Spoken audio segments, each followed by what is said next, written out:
Late night, we're here in Jacksonville, Florida, just 2 weeks from election night. This is the final debate in the race for governor. This is being broadcast on CNN, on stations throughout Florida, and on CNN en Espanol. And remember, you can go to bing.com/CNN in real time to vote on which candidate's answers you find the most, or alternatively, the least convincing.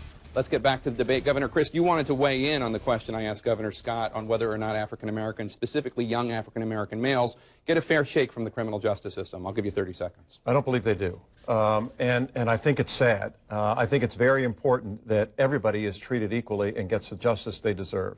As I've said earlier tonight, I used to serve as the Attorney General, and we filed civil rights cases to make sure that all people were being treated fairly. One in particular dealt with a hotel in Perry, Florida called the Southern Inn, where they were discriminating against the African American children swimming in the pool. But the more important issue here is restoration of rights. When I was governor, I brought restoration of rights back for nonviolent felons so they could have a chance to get a job. Sadly, under Rick Scott, it's gone, and it's gone for at least 5 years. You can't even apply. Can I respond to that? Yes, you can. Yeah, here's Charlie's plan. Commit a heinous crime, as soon as you get out of jail, you get to vote. Stalk, you get to vote. As soon as you walk out. You have intentional permanent disfigurement of a child. You walk out of jail, you immediately get to vote. That's wrong, That Charlie. is fundamentally unfair. I said nonviolent criminals. You're lying again, No, and it's that's not true. right. Go to factsforflorida.com, Charlie. If you want to look at it yourself, you can look it up. That's exactly what you did, and I completely disagree with that. No. Governor Crist? It's very unfair. Go to his site if you want to, but I would recommend that you go to fairshotflorida.com, and you'll find out the truth. What he just said is absolutely false. Governor Crist, you support lifting the embargo against Cuba. You've said you'd like to travel there after the election if the opportunity presents itself. Governor Scott calls the Castro brothers terrorists. Would you be willing to meet with Raul Castro when you're in Cuba? I would not, no. I think that the embargo, let's talk about it in the broader sense for a moment. The embargo has been in place for over 50 years. It has not worked. The intent of the embargo was to get rid of the Castro brothers. They're still there. So that is a flawed program. It hasn't worked. The people on the island are still suffering, and that's what concerns me. I have compassion, and I care about people, and I don't want to see them suffer. And we are the state closest to Cuba, only 90 miles away. In addition, if we were able to open up relations with the island of Cuba and the Cuban people, learn from the dissidents, get better insight into what they're having to deal with. God bless you, Jay. Thank you. But in addition, have the opportunity to have some redevelopment on the island. The natural launching pad for all of that redevelopment, if we can move forward, is the state of Florida. And that would help Florida's economy, and it would help our hemisphere, and hopefully bring more freedom to Cuba. Governor Scott, I want to ask you a question about Can I respond on the Cuba? Sure, if you'd like to. So the only thing that's changed with regard to the Castro brothers is Charlie's position. They're terrorists. There's no democracy there. There's human rights violations. They're part of the hurting us in Venezuela with the military regime, where they're killing peaceful protesters. I wouldn't be going to Cuba. I wouldn't be meeting with the Castro brothers. We need to stand with individuals there in Cuba, the ladies in white and Tunis, that say, do not end the embargo. It's the right thing to long-term have democracy. Let's go back to WJXT's Kent Justice for our next question. Kent. We want to take a question here from Facebook regarding immigration and specifically driver's licenses.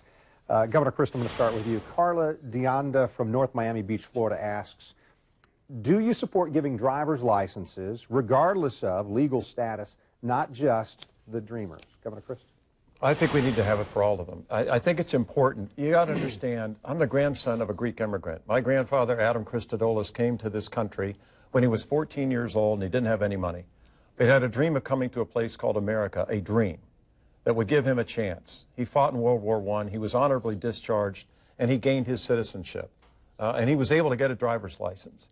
And these young people today should be able to get a driver's license. My running mate, Annette Tadeo, is an immigrant herself from Colombia. We are a nation of immigrants, and Florida is the shining example of how promising that diversity can be. We need to do everything we can to move immigration, comprehensive immigration reform forward. And if elected governor, I would encourage our members of Congress, our senators, to work with the administration to get that done. Thank you, Governor Crist. Governor Scott? Here's why we're having this conversation. The president's failed us. He's not worked to get immigration reform done. He hasn't secured our borders. Now we have a humanitarian crisis on our border where we have unaccompanied minors coming across the border because of the president's actions. We need to have comprehensive immigration reform. We need to have immigration reform where we know how to legally immigrate in this country, and we know if you want to come to this country, you know how to immigrate, and if you're here, you know what the rules are. But the reason we're even having these conversations is because the president has failed us. The president needs to secure our borders and have a policy that works. Let me ask you, just to follow up. Just respond to that? I'd like to follow up on staying on the same subject, on immigration reform. You've praised Senator Rubio for his efforts in immigration reform. There's one clarification I think the voters of Florida would appreciate.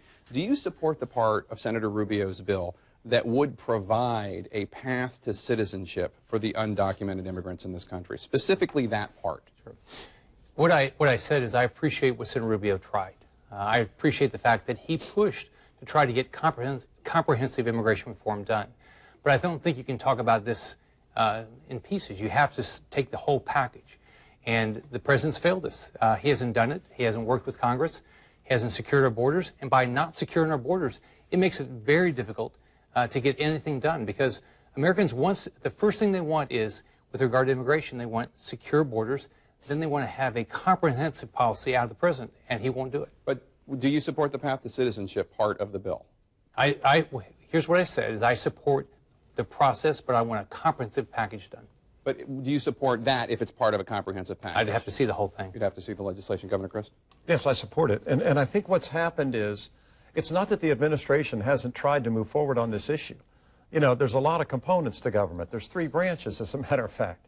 And the Congress, particularly the House of Representatives, has not been particularly helpful in helping the administration try to move forward. So to blame it all on the administration is disingenuous. It's just not true. But let's talk about where Rick Scott was on immigration when he ran for governor last time. He wanted to bring about an Arizona-style law in Florida, where law enforcement officers were able to pull people over because of, you know, maybe they looked wrong. And that's just not right. It's not the right policy. First of all, I believe in legal immigration, and I believe in the rule of law. But let's look at what I did do that Charlie said was the wrong thing to do. I said, if you grew up in our state, you should get the same in-state tuition as your peers. Charlie said, when the legislature didn't pass it before, that they did the right thing. So Charlie was against that, but we did the right thing, because whatever country you grew up in, if you live in Florida, you ought to have the same right in-state tuition as your peers. But now you won't give them a driver's license, Rick. They have their right now. Governor Scott, I want to move on to one other subject that scientists in the state are very concerned about. People who live near the beach are very concerned about. That's climate change. Whenever you're asked about whether or not climate change is caused by man in part or in whole, you say you're not a scientist. But you are a governor. Doctors advise you on Ebola. Economists advise you on the economy. Why are you so reluctant to believe the overwhelming majority of scientists who say that man contributes to climate change? Sure. So what I'm in is the solutions. So here's what we've done. I can tell you what we've done. We've spent $350 million to deal with sea level rise down in the Keys. We spent, or down in the Miami area. We've spent $100 million to deal with coral reefs. We did historic settlement with the federal government over the Everglades. We put historic money into our springs. So we're going piece by piece and solving problems. That's the right way to do this. Charlie's going to talk about, he'll have climate change, global warming conferences, and then do nothing. He didn't put money to deal with sea level rise. He didn't lift a finger to settle the lawsuit over the Everglades. He didn't put a dime into coral reefs. He didn't put money to make sure our springs were protected. But he'll have a nice conference. He'll talk a big game. But under Charlie, nothing will happen. Governor Crist? Well, I believe in climate change. I believe in global warming, and I think that man is a significant part in that. We did have conferences, but I signed executive orders, Rick, the nature of which you would never sign, to cut emissions. Now, why do I believe it's important to do that? Because I believe in renewable energy. I believe in clean energy, like solar, wind. These are the kind of things that I think are important instead of continuing to be addicted to gasoline at the pump. Now, that's who helps fund your campaign, I guess, but those aren't the people that I'm looking out for. I'm looking out for the people at home. We ought to have more electric cars. We ought to have more solar energy and lower costs. I'm afraid we have to take a break. When we come back, a question from a voter, and it's one I've never heard these candidates answer. Back after this.